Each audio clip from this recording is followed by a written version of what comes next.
Greetings. So this afternoon we're going to practice Bodycare. So I'll explain what we're going to do and then we'll do it. So the first thing is to get the right relationship to the body, and the Buddha's offered us lots of exercises to do that, two main ones, but as we go through you'll see it's all about the usual thing about me and mine, attachment and identity.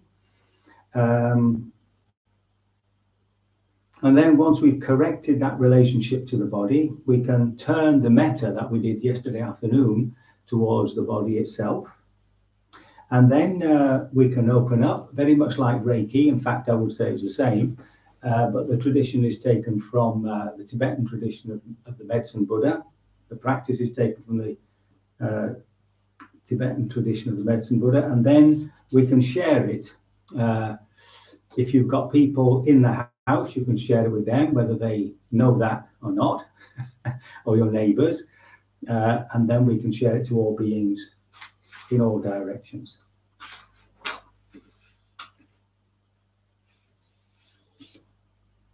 Okay, so let's get into a nice contemplative posture to make sure that your body is the expression of the enlightened mind, of the awakened one.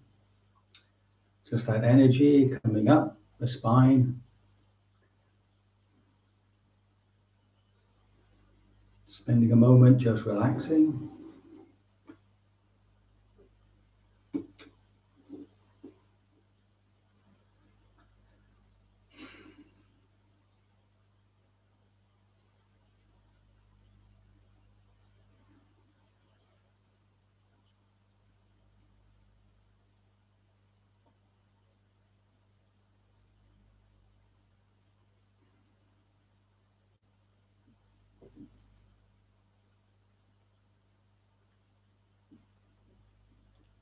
For both this exercise and metta, it's good to feel comfortable, so feel free to move your position.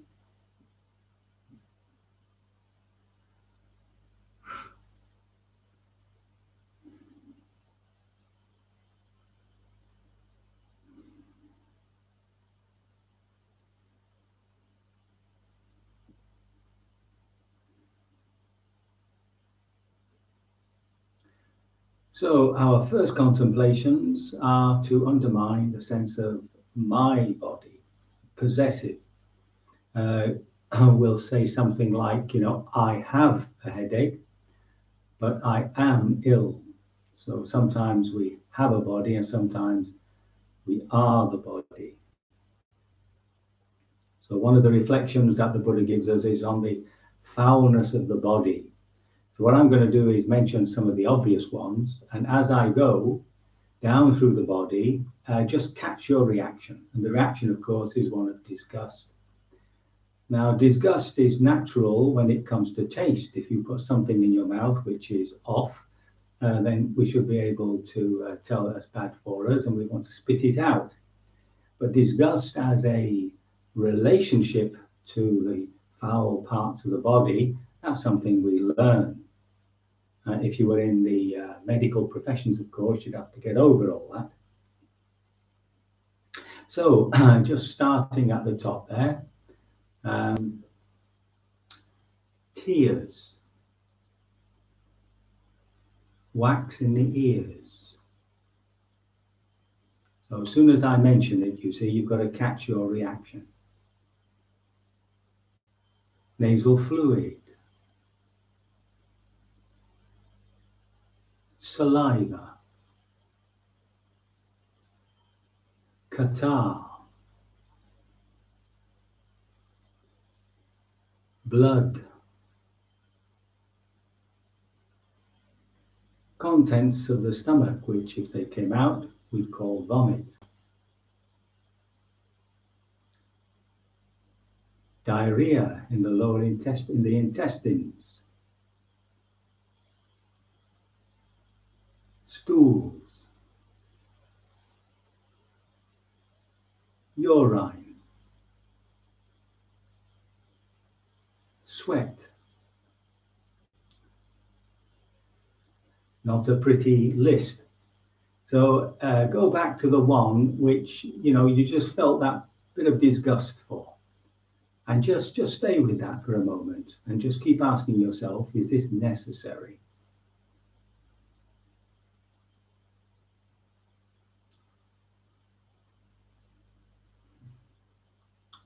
And I just see it as a natural product of the body.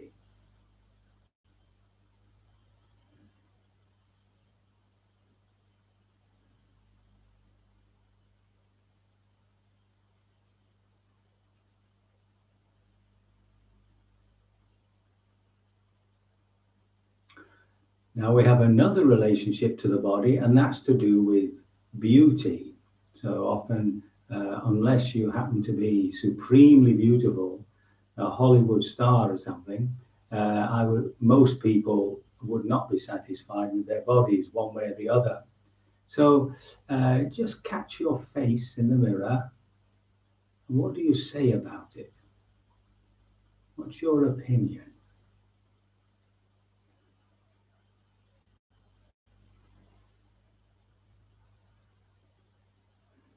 Now, can you change your view and just see it as holding virtually all your senses? That it's doing a job of work.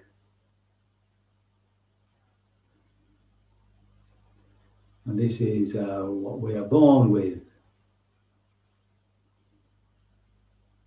Just accepting it.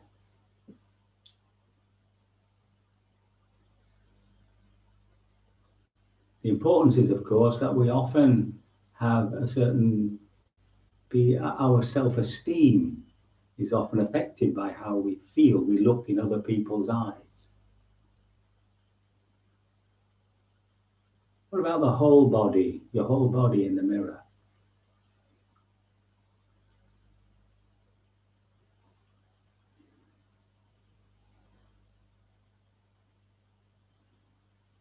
Can you just accept it? This is the way it is. Be happy in your skin, as they say.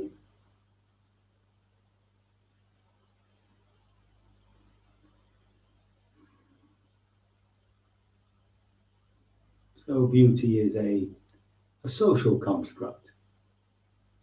It's we who decide what's beautiful and what's not. Can we lift ourselves above all that and just see the body as an organism and that it's doing a job? The legs are to carry us about.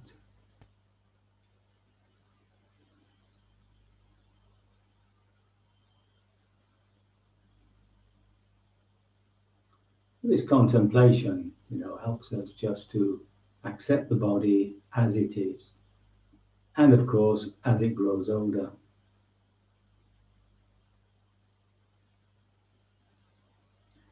And the final contemplation is how much pleasure the body gives us. From what we see, feel, and so on. What do you fear the most? Going blind? Going deaf? Paralysis? Something else?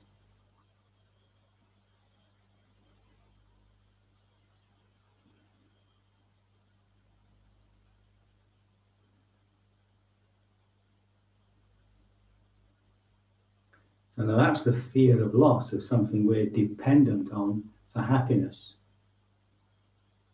But we know from people who are disabled that this doesn't have to upset their quality of life. But for an able-bodied person to become disabled is a huge challenge, depending on how bad the disablement is. And there's the suffering.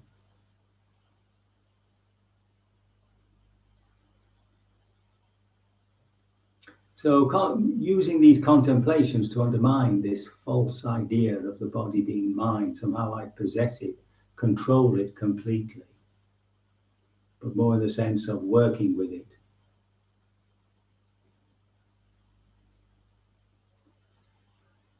The next contemplations are to do with coming to terms with sickness, aging, and death.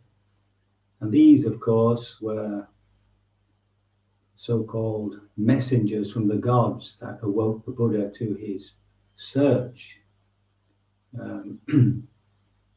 As the tradition goes, he was out on various days, seeing a person who was extremely ill, one who was extremely old, and a corpse, and an ascetic sitting under a tree, suggesting that there may be an escape from this. So these contemplations are really getting down to the nitty-gritty, the sense of identity. This body is me. I am ill. I am well. So just repeating these phrases to ourselves and accepting their truth value. That's all. Feel the resistance. Just let it be there. Just receive the truth value of these statements, repeating them gently to ourselves. This body is subject to disease.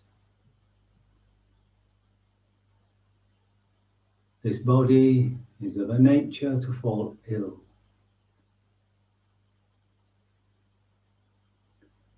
This body has not gone beyond sickness.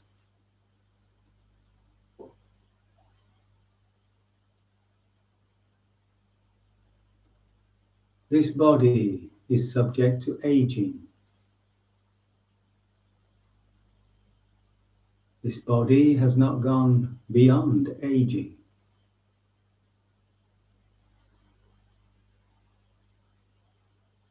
This body is now in a process of aging.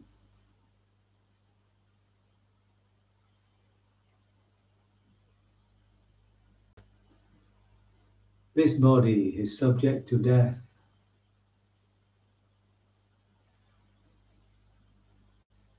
This body has not gone beyond death.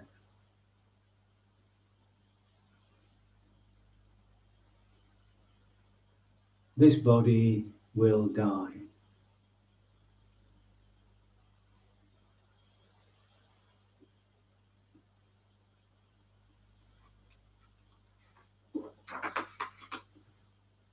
So now, having undermined this wrong relationship of possessing and identifying with the body, we have to have the right relationship. So the Buddha reminds us that this is a very precious rebirth, that here we have this combination of joy and woe and the intelligence to make our way out of it. And of course, you can't be here without a body. It's as simple as that. And it's through the senses that we experience the world, that we learn. Everything comes towards us. It's through the body we relate, we communicate, we express ourselves. It's through the body we work for the benefit of ourselves and others. In this way, we create karma, consequences. And finally, in Vipassana techniques, but virtually all meditation techniques, the body comes in at some point or other. So what we have to do is turn to the body and apologize for any harm we've done it. Whatever harm I have done to you, in thought, word, or deed,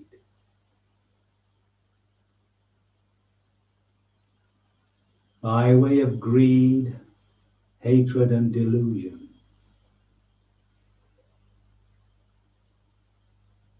intentionally, unintentionally, habitually.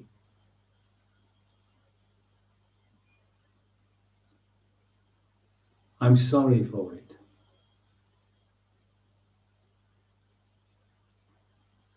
And I determine from this day on to treat you with due care and respect.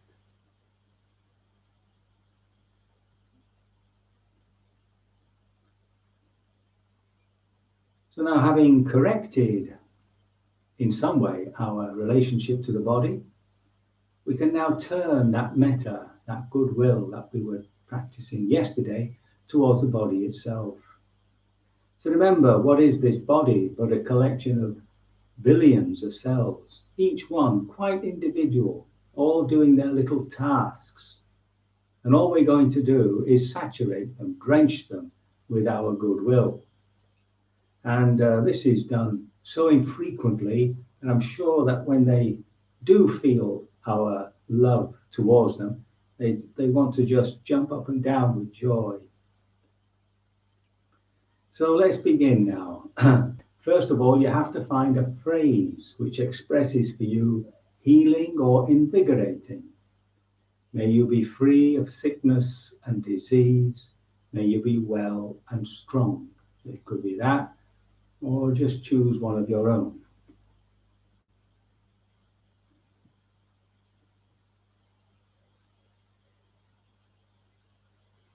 And then just put it at the heart center there in the chest and just radiate it out, first of all, to the whole body. Now, you might find using color helpful or sending out a sense of warmth.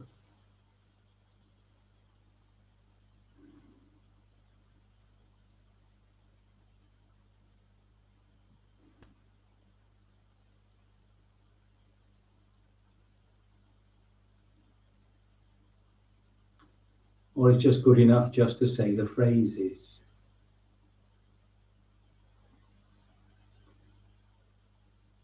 So let's take our time. Let's start at the top of the head there. And let's come down the protective skin of our bodies and just shower it with our loving kindness.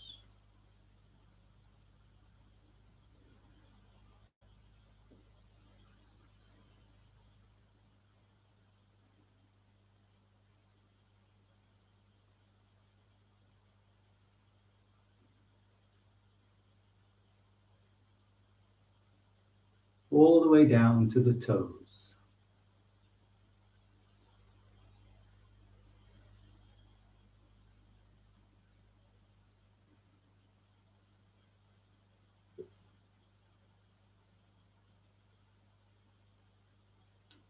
Coming back to the top of the head. Now, when you do this exercise by yourself, of course, you can take as much time as you wish. So now just come down into the skull. Don't frighten yourself, it's just a piece of bone. And saturate it with your loving kindness.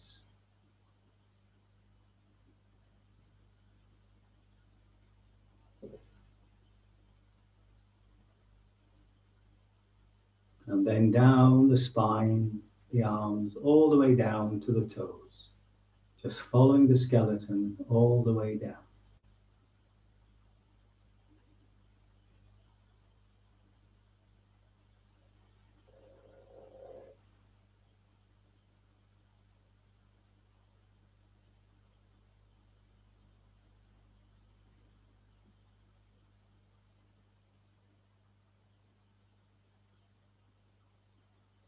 All the way down to the toes.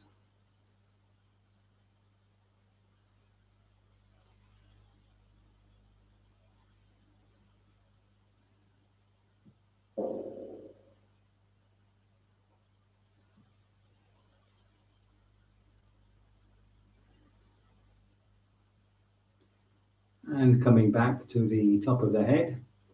And of course, remembering that it's in our bones that all the blood corpuscles are being manufactured.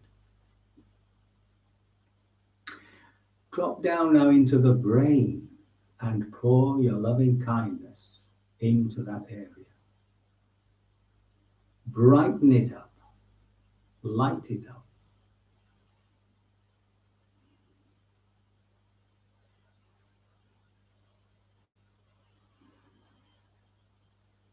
And then just follow the nervous system, higgledy-piggledy, all the way down to the toes.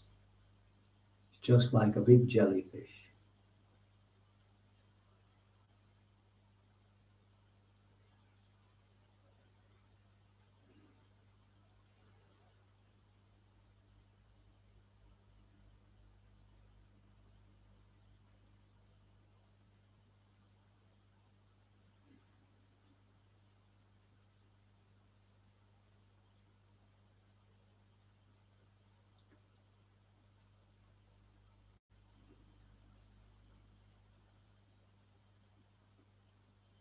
the way down to the toes.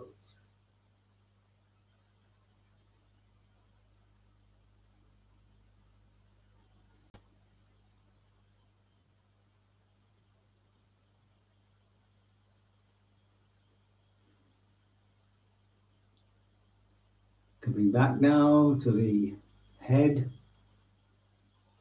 and moving into the muscles, the jaw, the cheeks. Massage them with your loving kindness.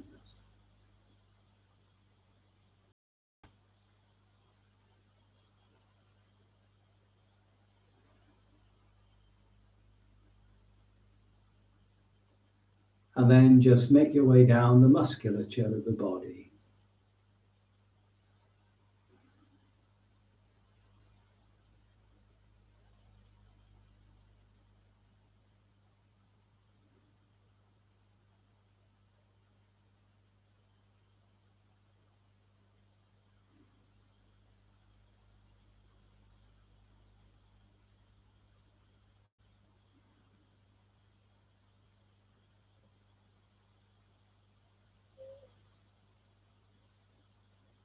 All the way down to the toes.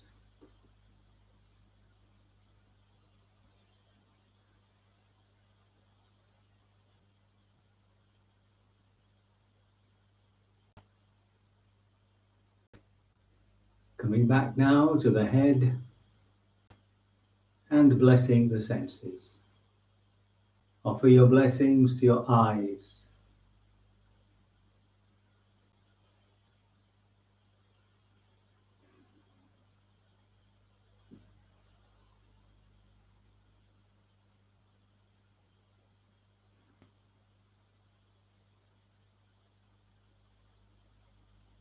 and to your ears,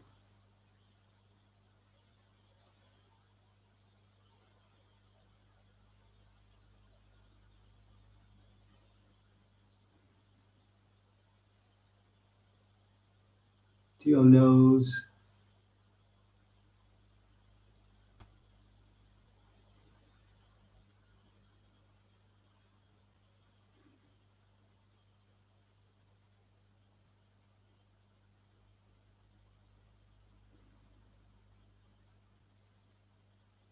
to your tongue and teeth,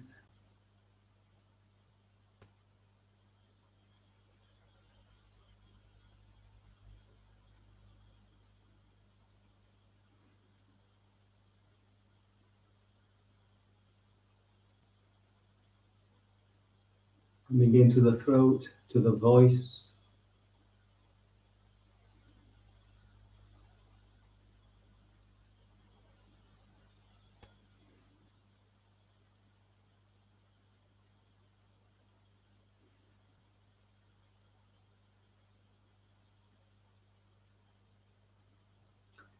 coming down into the chest area. So spend some time there, but leave out the heart.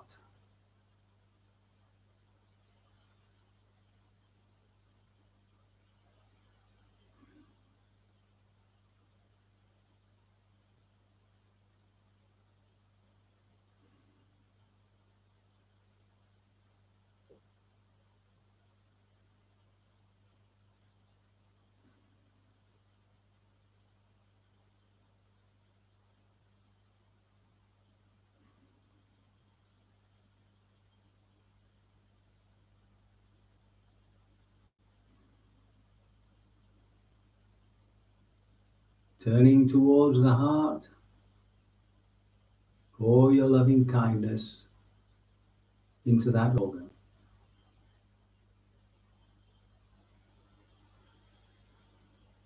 This is the one muscle that never tires.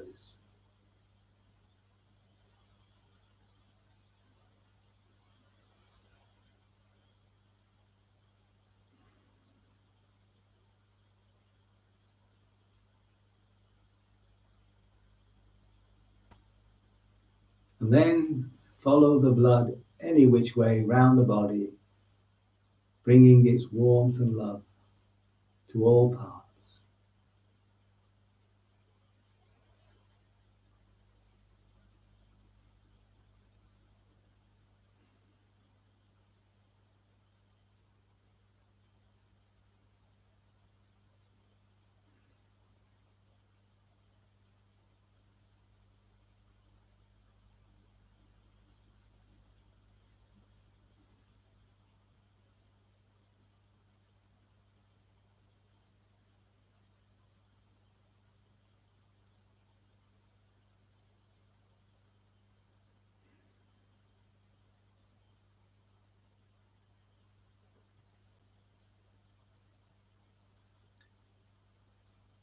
Coming down now into the midriff, the liver, stomach area. If you know the individual organs, you can bless them individually, or you can just see it as a felt space and just pour your blessings, your loving kindness into that area.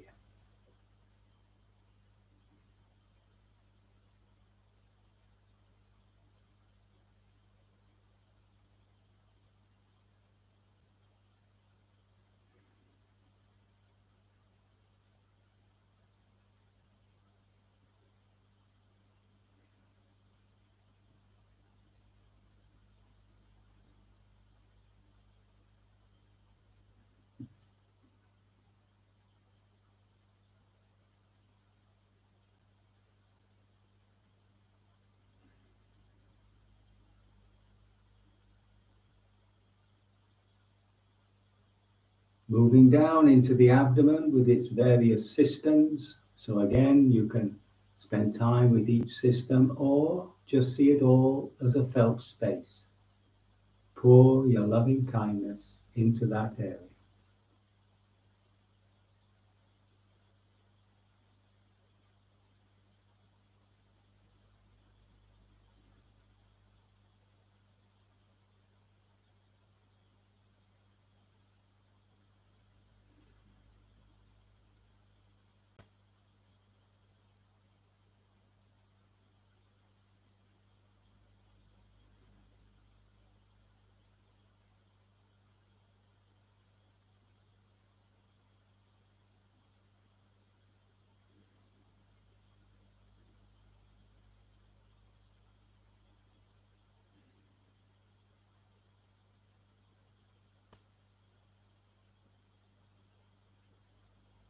Bless your hands.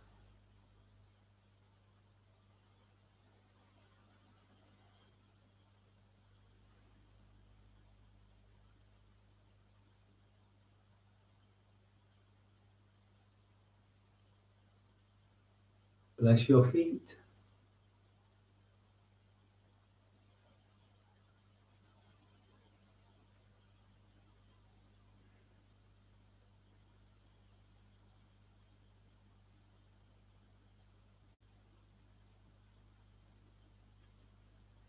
Now we've touched every part of our bodies with our loving kindness. Perhaps there's a part that needs special attention. Spend a little time there now.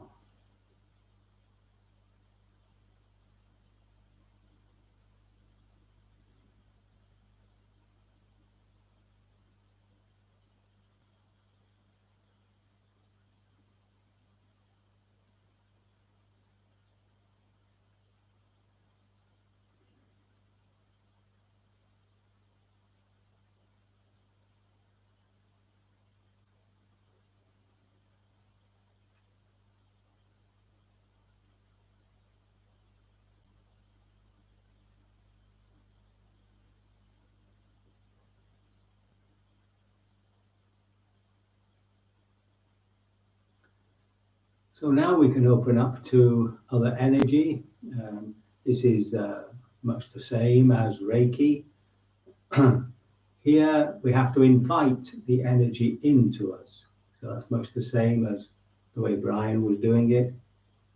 And what we imagine, it doesn't have to be an amazing visualization, just an image in the mind, just a shaft of light coming down from above, down onto your head.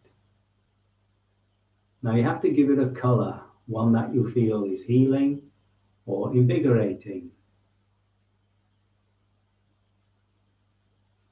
You have now this shaft of light, having chosen a color, coming down and forming a ball just above your head. And as it pours in, the ball takes on the quality of liquid, or if you prefer, oil.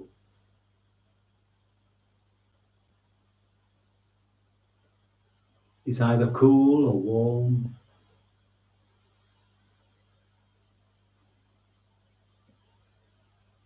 And it slowly begins to rotate. So here we have the image pouring down from above.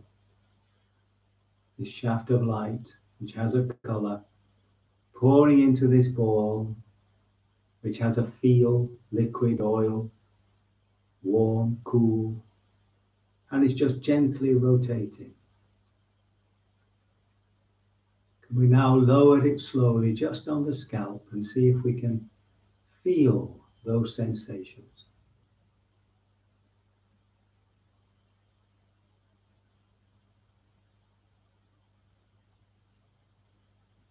And just let the ball now just come down into the head, deep into the head.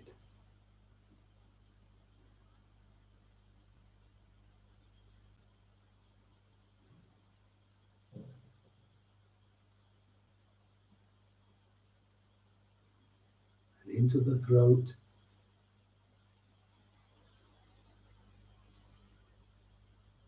So the whole head is this ball, gently rotating.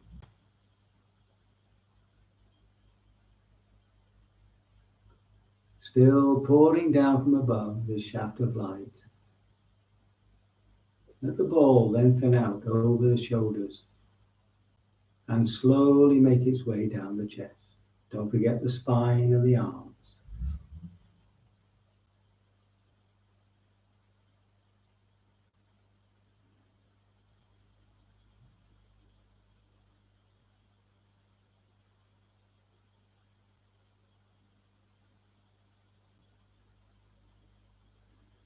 Deep inside the chest.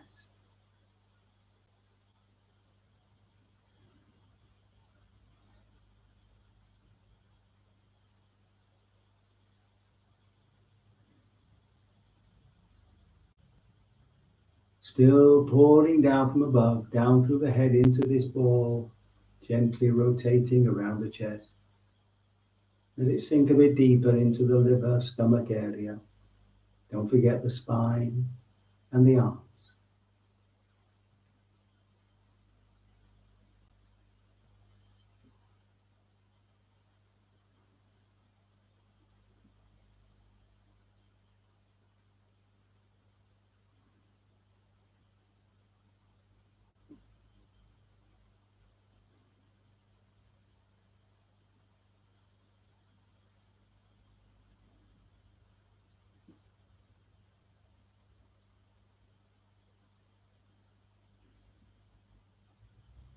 Still pouring down from above, down through the head, down the chest into this ball, gently rotating around the midriff.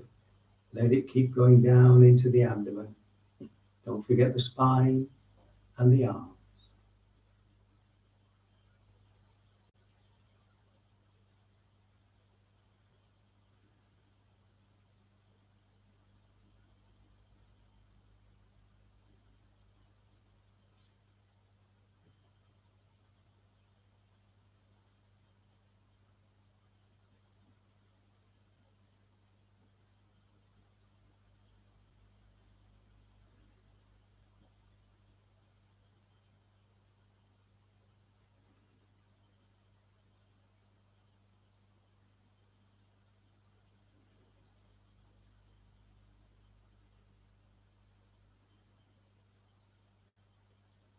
Still pouring down from above, coming right the way down through the body to this ball, now gently rotating around the abdomen. So let it complete its journey all the way down to the feet.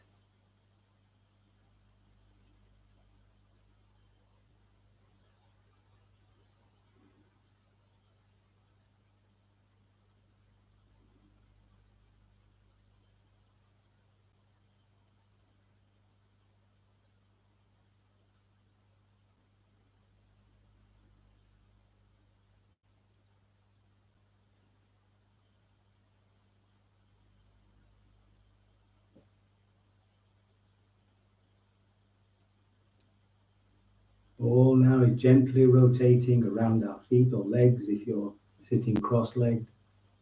Now with the in-breath, just draw the energy up from the ball, up the body to the top of the head with our own energy. Then with the out-breath, with new energy from above, just let it all cascade down the body. Just breathing in and up, breathing out and down.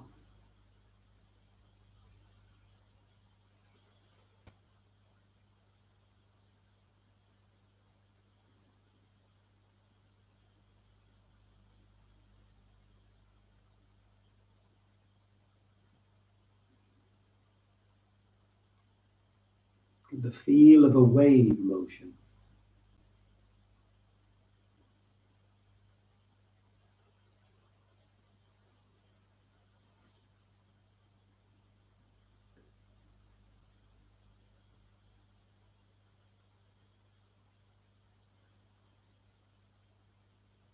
If there's a part of the body needs special attention, let it go through that like water through a sponge.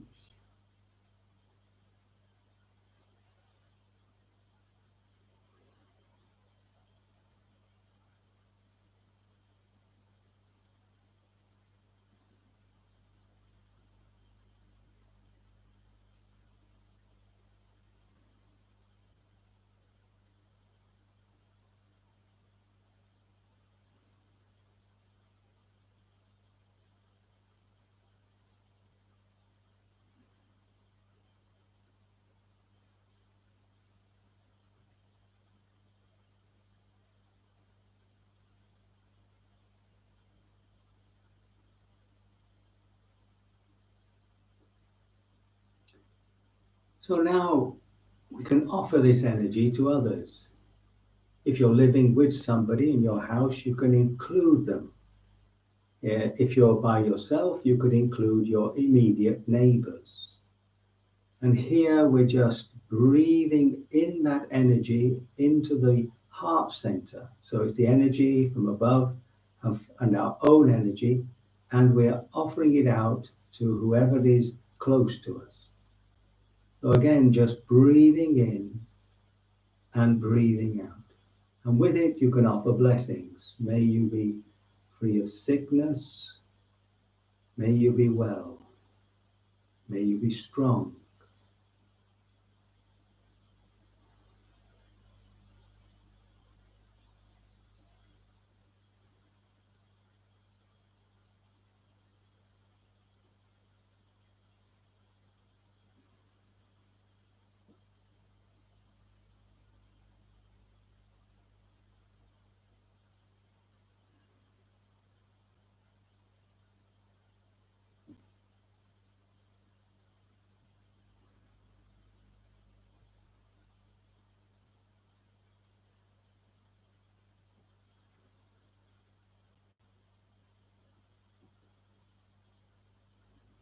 We can also bring to mind anyone we know who's having a hard time, but especially physically.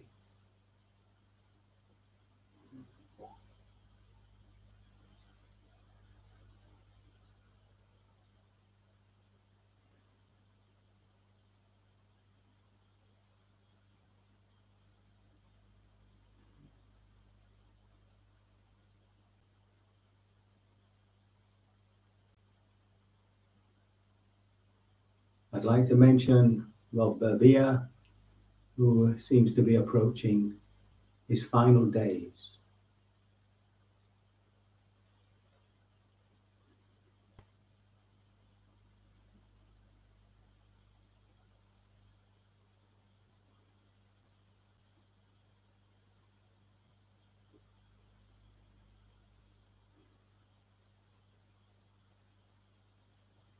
With people who are dying, of course, the offering is a painless, peaceful death, a letting go.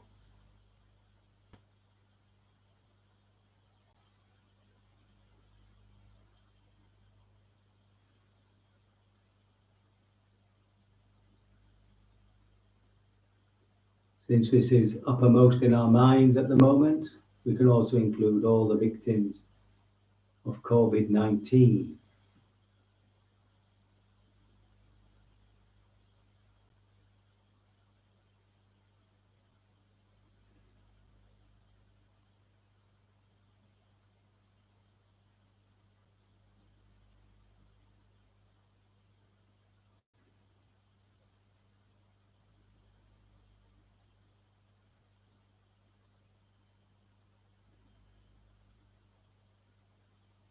And finally, we can offer our blessings to all beings in all directions.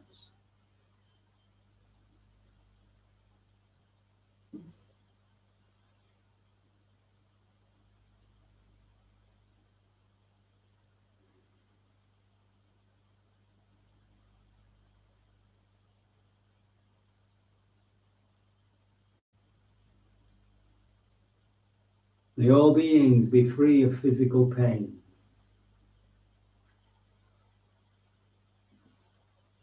May all beings be free of mental distress.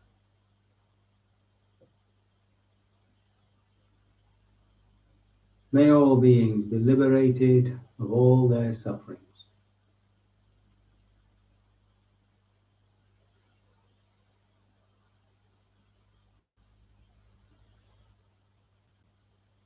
May all beings live in contentment and joy.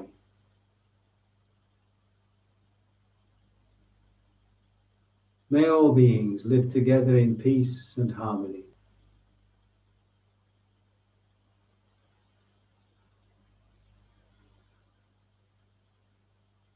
May all beings experience the bliss of Nirvana.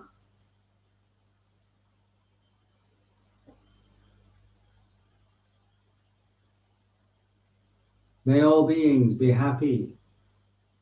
Sabe sata sukhita hontu.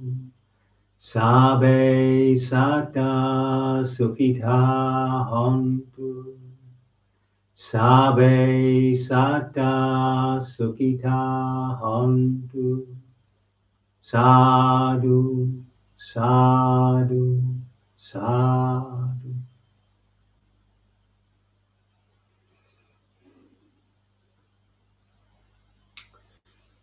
Oh, very good. So do continue your practice. At those of you who want to join me on Zoom, I'll be here at 4 o'clock.